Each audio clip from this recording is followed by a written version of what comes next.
Okay, welcome back to my round 4 game of DPM. I'm playing HSAC against McGuffin, who's on Eggristocrats. And I've actually played this matchup before in League. I think it's a pretty even matchup. I mean, they have combos, I have combos. This is not a good hand, so I'm gonna mulligan that. I'm also on the play, so definitely not a good hand. Actually, if I draw a land, then maybe it gets there. I really don't want to risk it, so I'm just gonna do this, and okay, that's a keepable hand. I have turn 1 mana aesthetic, hope they don't kill it. Turn 2, if they don't kill it, then I get the Ancestral. If they kill it, then I cry.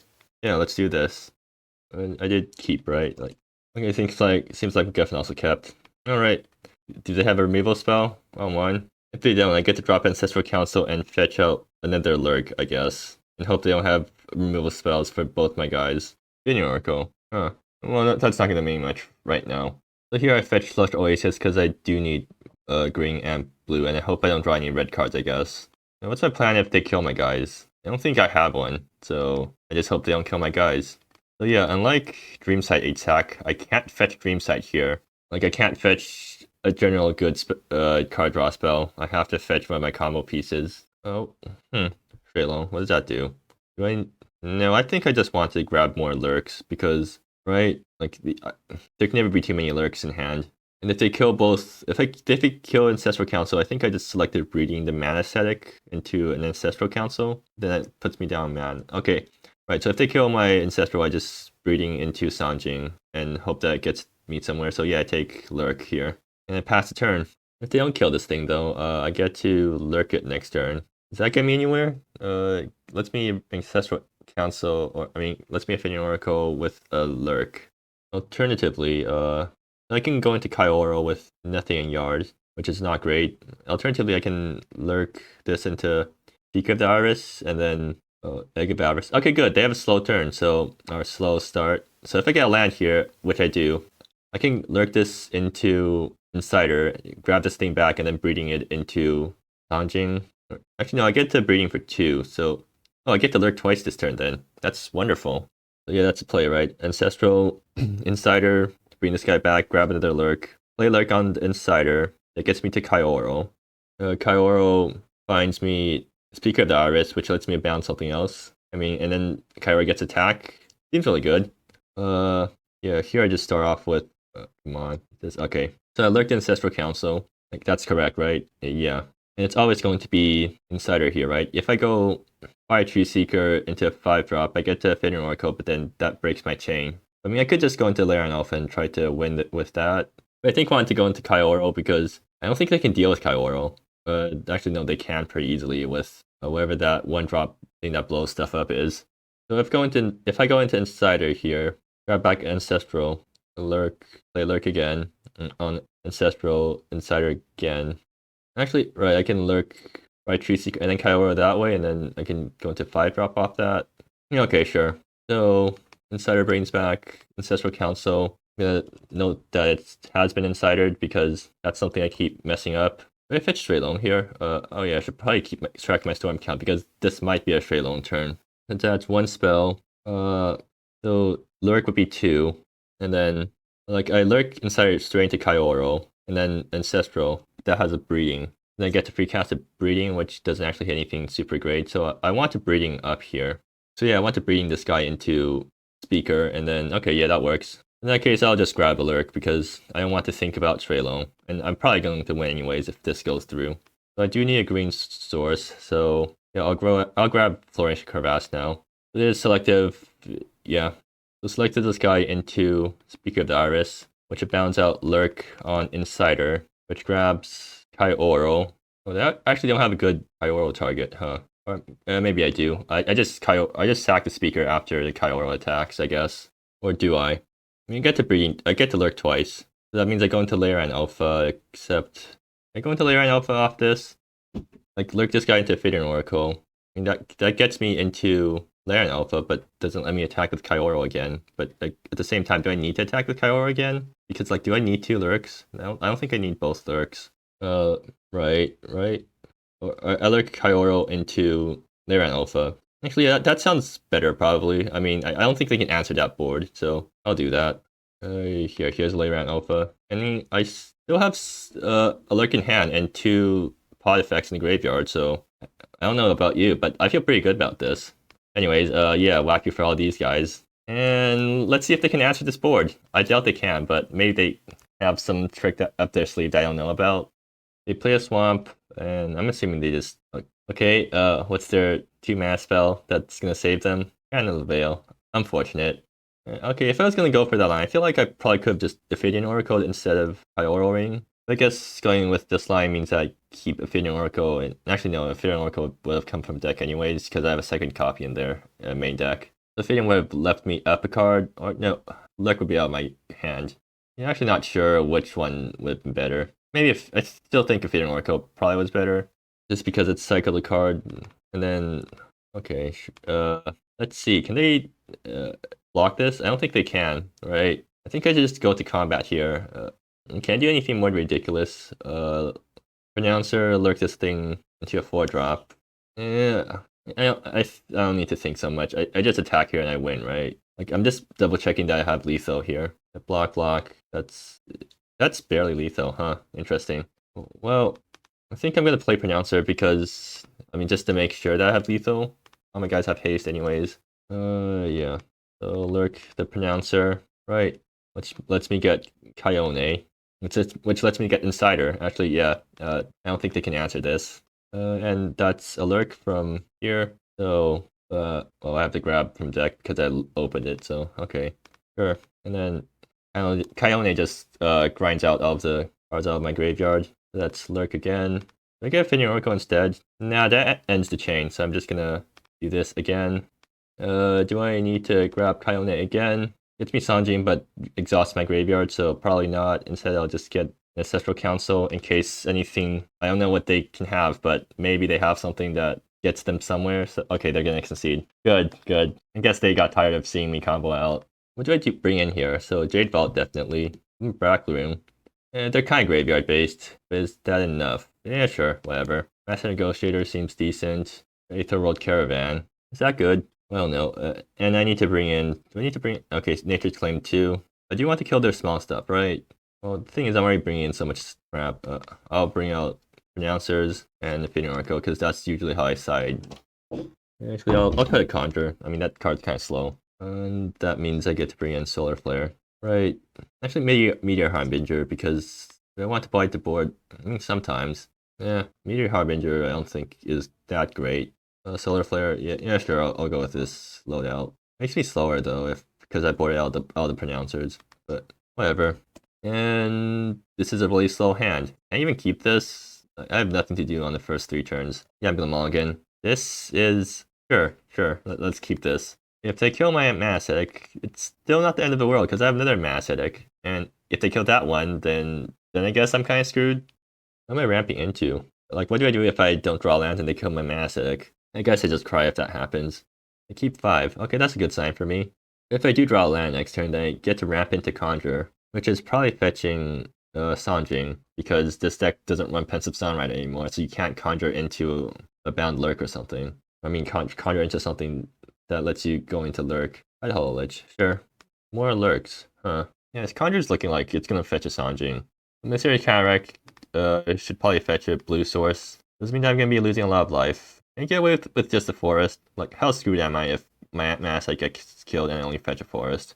Probably really screwed though. So yeah, I don't do that. I have Shifting Blade, right, in my deck. Or I don't? Huh. Why don't I have that land in my deck? Okay, so I guess I'm fetching a basic then, right? Like, this deck does run Rapid Summit, but it doesn't run the blue version, Shifting Blade. Alright. Yeah, just hoping Mass doesn't die here. Or I draw another land. Whichever one comes first. I think I might just be cycling Spree alone. Like, having it in my yard isn't that bad, because that means now I get to combo it with it in the graveyard. But keep up mana. Do I have any instant speed interaction in the side? Let me check. Deathwilt and Sealed Tomb. Okay, so I guess they're trying to Sealed Tomb me. If they seal Lurk, that's really bad for me. If they Pithbuilt the Masek, if they had Pithbuilt, they've killed Masek already. So yeah, they definitely have Sealed Tomb, so I don't want anything to get sealed. So how can I play around that? And the answer is I can't really with this deck. And if Lurk gets sealed, then I can't go up the chain anymore. I mean, even Dream Sight 8 sack, if it gets sealed, I can't go up the chain, but I have so much more value because I can just do the Dream Sight thing instead of having to do Lurk thing. But in this deck, I have to do the Lurk thing. Nebula is probably getting me 2 colors, or 3 colors. I should play a Nebula for 3 colors and hope that it's not going to bite me too much later on. Unfortunately, I don't have Pronouncer, because if I had Pronouncer, I could have gone Masek, Lurk into Pronouncer and then Shuilong to get a Dragon. Unfortunately, I will just have to cycle Shuilong here. In that case, I should probably cycle it first, just to see what I get. Because if it's tap land, then I want to play it out now. Okay, no, it's not. Alright, so now I need to pick black for Nebula, because I might have to hard cast Insider eventually. I also need 3 colors, not any, so everything except red. Do I do that? I'm getting whacked again next turn. That's not fun. Actually, no, I think I can just get away with 2 colors. I mean, they haven't killed my Masek now, so I doubt they're going to kill it again later, or try to kill it again later. So yeah, that's my turn. Not replication. Okay, yeah, I guess that also works. I mean, next turn I get to Insider, but I have nothing to bring back. If they kill my Masek, then I guess I can Insider back Masek, but that's kind of bad. I think I will just Conjure for Sanjing, though. Are they still keeping up Sealed Tomb? Yeah, if I can get them to waste the Sealed Tomb on a land, then that's great for me. That thing does hit lands, right? Yeah, if it hits non-basics. Let's see. I Sealed Tomb, I Conjure, get Sanjing, and try to Sanjing the fetch. If they don't do anything, then I play it untapped. I play this thing untapped. I go down to 6 and I get to lurk the Sanjing. What do I lurk into? I can lurk into Speak of the Artist to play around. Or I can lurk into Insider and grab Sanjing and attack with it. Is that good? I mean, it ramps me a bunch. But then I have nothing remaining, because if Insider gets killed, all I have is a bunch of lurks, right? Alternatively, I go into Speak of the Iris, lurk again, lurk into Kyoro. Kyoro steals... Oh, I need to keep track of storm count, because I might be able to Kyoro this Shuilong if things go well. But if I get out Kyoro and they exile the lurk in response, or I mean seal the lurk, then that's bad for me. But still might be good enough, because now I have a Kyoro in play. I mean, Kyoro is kind of annoying to deal with and pretty board dominating. And then I have Insider as a follow-up. Okay, yeah, I think I've convinced myself to go for it. Going down to 6 is really risky because they can easily drain me out. But do you have any better play? I mean, just conjure out Sanjing and not do anything. They whack me again. I have to... I'm not going to Trump Lich, so I just Trump one of the... Or they Trump attack me with one of the constructs. Like, I get whacked down to 8. And next time I try to go off and they still get to seal me. Okay, yeah, I've convinced myself to just go for the easy play. Well, actually, alternatively, what if I just grab Solar Flare and cast it? That has to be wrong, right? Like, limit Black Rune. No, that's not great. Jade Vault does nothing here. Master Negotiator lets me steal Tide Hollow Lich. Does that do anything? No, not really. I mean, Sanjing is probably just the best play here. Gets me some ramp. I mean, Ancestral Council was Ancestral get me. Gets me Selective Breeding, which I can cast. Selective, so Ancestral goes into, I guess, Ione, but doesn't get me anywhere. Or Ancestral goes into Sanjing. So that gets a Selective Breeding into the yard. Maybe that's worth something, because I want them to get rid of the Selective Breeding instead of anything else. Also gets Council into yard for Insider. Yeah, if I'm going for a slow play, I think that's probably the right line to go for. But am I going for a slow play? And the answer is I don't think so. So yeah, I get Sanjing and I do a thing. And yeah, Mysterious Cataract. I'm going to be fetching... Well, I have to fetch green, so... Oh, is this time for Seal 2? No, Pithwilt. Well, at least they did a response here, so that means I get to get this guy back tapped. And that means I get to Insider next turn. So that's exciting, assuming I don't die. And I have enough for Insider plus Lurk, so yeah. It's going to be pretty interesting.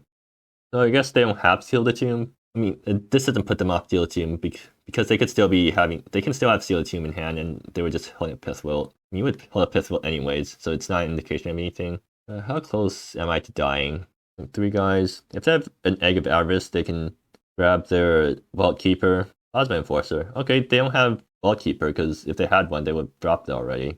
Let's see. It's in the Sacrifice Another, so I can just steal this with Aetherworld Caravan and then lurk it, I guess. Lethal Oasis. Okay. Do I play Lethal Oasis? I mean, there's no point in not playing it, so yeah, I do play it. I'll sack my fetches now, don't forget. I do need another basic for What colors does this guy make? Blue, green. Okay, that's not a great color mix because now my my mana sets are going to be the ones that are producing the off color. Like I do want my second forest, right? Just to make sure that any future shock land or check lands I draw don't hurt me that much. Yeah, Flourishing Crevasse. I mean, I have 7 mana. That probably lets me do something. Insider, grab Sanjing. Oh, right. If I have to win this turn, because Sanjing getting back these mysterious characters is going to be hitting me a bunch. Do I even... yes, I do, because that means I get to lurk twice. I get to grab the Plasma Enforcer and then use lurk to sack it. So I'm down to 4, which means I die to Vault Keeper. Well, I'm thinking too hard. Let's just go for it. Do I need green? Oh, I'll tap it like this. I might need red later, maybe? Yeah, I'll tap it like this. So Insider comes down, brings back Sanjing, which grabs, I guess, Mysterious Counteract again. But yeah, big question, tapped or untapped. Is there any way for me to gain life in this deck? There isn't, right? Like, I know about Solar Flare. If I end one of my lines on Solar Flare, I can gain some life. Well, I think I do want to play untapped because this gives me a lot more options. Yeah, right. No, because let me think. No, because I might Ethereal Oracle from hand. Yeah, I'll play this tapped. Hopefully it doesn't come back to bite me. So now what do? I have to actually say that it started because I won't remember otherwise. I can go up to 5, which gets me Ethereal Oracle, which abounds lurk. So that gets both lurks out of my hand. And lurk Sanjing into a 4-drop, which is a Fire Truth Seeker, which goes into 5-drop. Ioro, so I have another lurk floating around. That doesn't really get me anywhere though. Actually, I think I made a huge mistake because now I can't get rid of Plasma Enforcer easily. Yeah, I need to play this thing untapped. Alright. I mean, I've already committed, so basically my play is to get both lurks out of my hand and then start doing graveyard stuff. I actually can't go into Ione at all because I'm too far past that. Oh, I have R2 lurks, which is not great. Do I just go into Aether Road Caravan and be happy with that because I can't do anything else? Oh, that feels bad. Yeah, definitely need to play this thing untapped. So like Ethereal Oracle, Aether Road Caravan, or Ethereal Oracle, draw a card, lurk this Sanjing into that thing. Or I can go into Kyoro and then you lurk this thing into Aether Road, steal Plasma Enforcer. Did I leave Meteor Harbinger board? Yeah, I did. Okay. Alright, time to do this then. I go into Kyoro because that leaves me less dead to... No, it leaves me equally dead to Seal the Tomb, so it doesn't matter what I do here. So I should go into Ethereal Oracle because that thing's probably better. Draws me a card at least. Yeah, sure, I'll go with that logic. Oh, Selective Breeding. I can go down the chain now. So that's the perfect thing to draw because now I get to Selective Sanjing into what is that? What was my chain? Sanjing. Okay, so Insider, and then I cast Lurk, so that's 2. This gets it bound, so I get to Selective Breeding Sanjing into Ancestral Council into another Selective Breeding. So what? 3, 4, 5, 6? Okay, that gets me to Stray Loam, at least. And actually, no, if I get to 4, I can just Kyone the Conjure, which probably gets me up there somewhere. So, yeah, I'll go for Selective Breeding on Sanjing. So let's see. Kyone or Ancestral Council. Or actually, I can also Master Negotiator. But no, that ends my chain, so I shouldn't do that. But I can end on Master Negotiator somewhere along the chain. I think the play here is to fetch Ancestral because, I mean, I have no other use for Selective, right? Like, I need to get my Storm count up somehow. If I go directly into Kyone, I have to Kyone Selective again, so that's 4. And Kyone has to hit. Oh, or the Kyone counts don't work out super well unless I do something right. I need to make sure I don't mess this up. So Selective is 3. If I fetch Ancestral Council and get another Selective. So Selective again, that's 4. Fetch Kyone, target Selective, that's 5.